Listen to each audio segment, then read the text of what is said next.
Zoti Gjuzi, ju e cilësoni veten patriot. A mendoni se politikanët e sotëm janë tradhtar të kombit? Nëse po, kush duhet mbaj përgjegjësi? E para njëherë, unë termin tradhti nuk e njoh. E bazë vlerësoj me termin i kanak. Do t'i hikësh diçka për interese personale. Kryesisht njerëzit janë të prirur, sipas studimeve tona ekonomike, të kenë në sistemin bankar miliarda euro.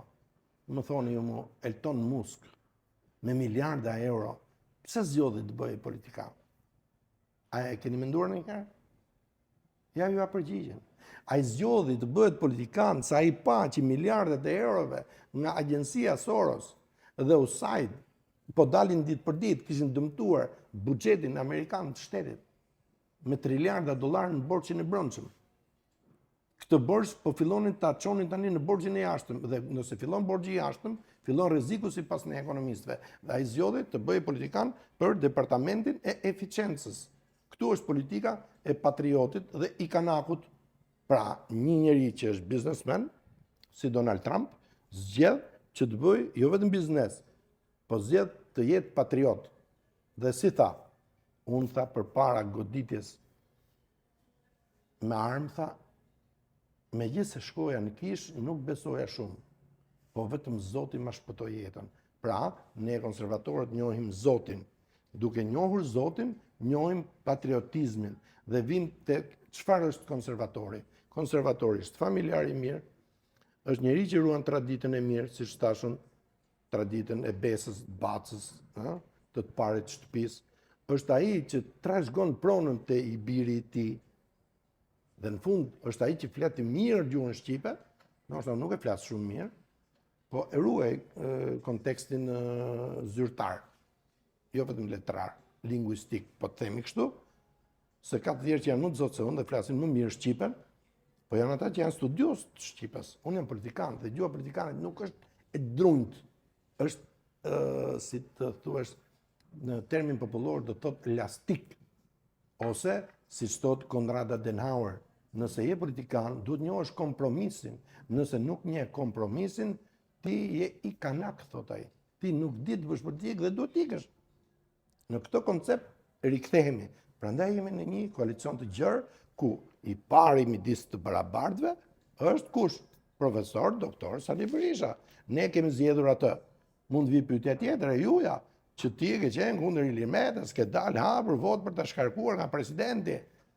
Po nuk kam dhënë vot atje të tërheqjes varti presidentin e Republikës, kryeministrin e Republikës dhe kryetarin e Kuvendit të Republikës. Se në atë moment që ti e tërheq varr, unë jam me të doptin. Kjo është partia konservatore. Ky është termi konservator. Ruajtja e vlerës. Zoti Gjuzi, a mendoni se SPAK-u është realisht i pavarur apo është thjesht një mjet politik? Politika ndërkombëtare kontrollohet, kam thënë unë, nga perandoria. Kush është perandoria? Perandoria është anglo-saksone, ku bëjmë pjesë edhe ne, tani si antarët NATO-s. Për shumë vite ne kemi qenë në Orient. 600 vjet, nën Bizant, është rikthyer, kam thënë unë, Jul Cezare. 3 janë njerëzit që kanë shkelur këtë tokë, ku ne bisedojmë së bashku lirshëm, si pasojë e pluripartitizmit, apo jo. Kush janë këta?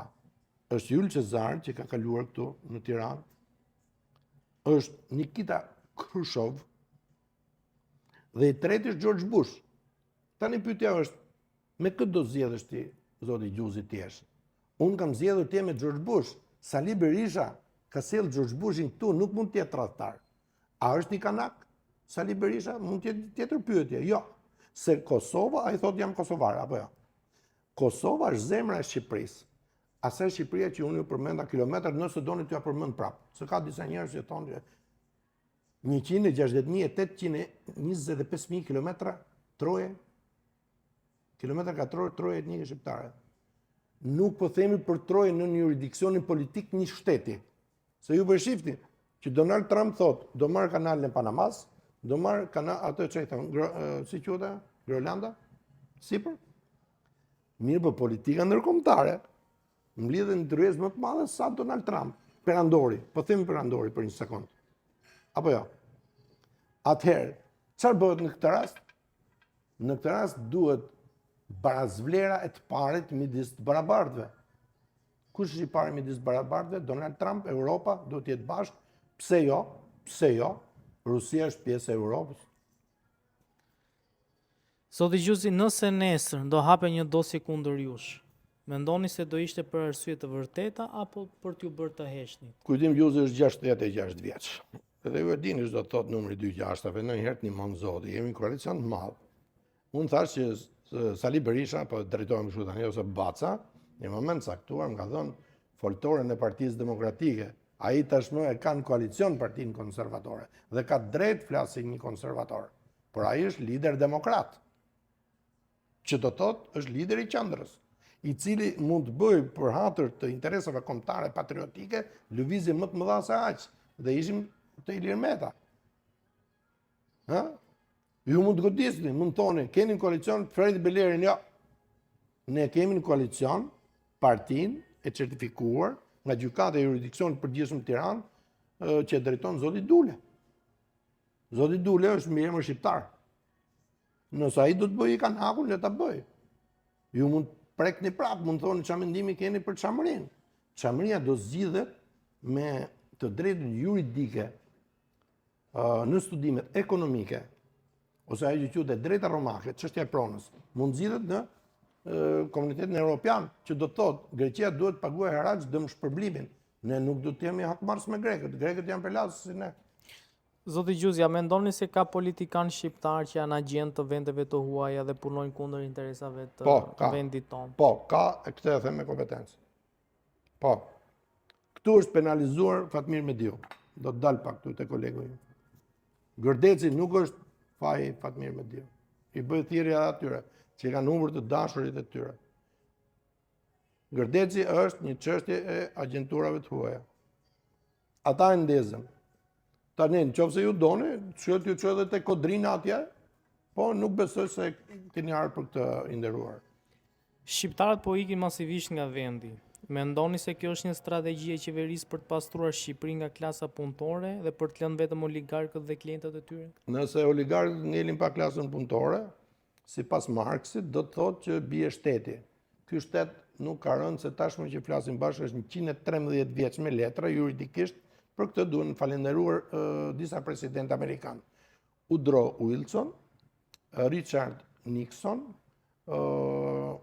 duhet patjetër George W. Bush, po ashtu duhet, pavarësisht se u largua Biden, ka qenë një senator edhe president që ka ndihmuar për të realizuar Republikën e Kosovës, së bashku me presidentin Bill Clinton. Këta janë njerëzit që i kanë dhënë suport këtij vendi. A do t'jap Donald Trump? Ai ka thënë Shqipëria e madhe. Çfarë mund të thotë më tepër ai? Dhe ka filluar ta vënë jetë, ka pru një nga këshilltarët e tij që fitoi zgjedhjet. E ka pru në Tiranë. Edhe këshilltari i tij kështu tha në konferencën për shtyp. Shqipëri e madhe, tha. Mirë ata që kanë punuar për të kundërtën e kësaj gjëje. Kush kanë punuar për këtë? Ju besoj keni vënë re që unë i drejtohem Edi Ramës, jo si kryeministër, por jashtë parlamentin, shkëlqej si kryeministër. Jam drejtuar, kur jemi në intervista, siç është kjo që është intervistë mbi të letën, është se ka dhe intervista të leta. Edi Rama, unë jam drejtuar mbreti Edvini i 8, se mbreti i 7, po ti rindisësh dhe më thënë të gjithë, që i kemi thënë në emisionin tjetër, i bi që tjetë Edvini 8, aje ka këtyre në monarki, ktheje, bëj referendum, i kishte shanset. Ja pa të më dhënë shanset ne. Me 105 vota ime mungonte. Me 105 vota në parlament, vendi shkonte monarki. Ai se bëri. Tani do të bëhet mbret, duke qenë kryetari i Partisë Socialiste, këtu s'ka shanse. Edhe e shikoni ju se si eliminon gjithë muslimanët, gjithë ata më prerë bektash janë muslimane brenda Partisë Socialiste. Pse? Atë do ta trashëgojnë ortodoksit i fundit që ka qenë kryetari i saj partie, që unë e quaj partia e krimit, parti domethënë me probleme që ka ushtruar kriminalitet, drogës e gjitha këto. I fundit ka qenë Ramiz Talia aty. Nga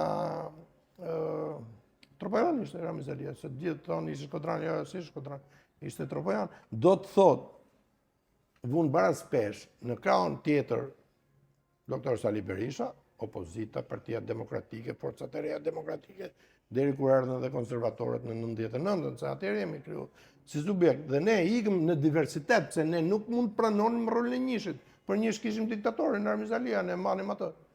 Tani, në subjektin Partia Socialiste, ajo do të trashëgohet dhe unë po ja them këtu. Po doj dikush, këtu i vjeshim basta në kohën e diktaturës. Për ne që ishim pak djemë rebel të Tiranës, vini basta.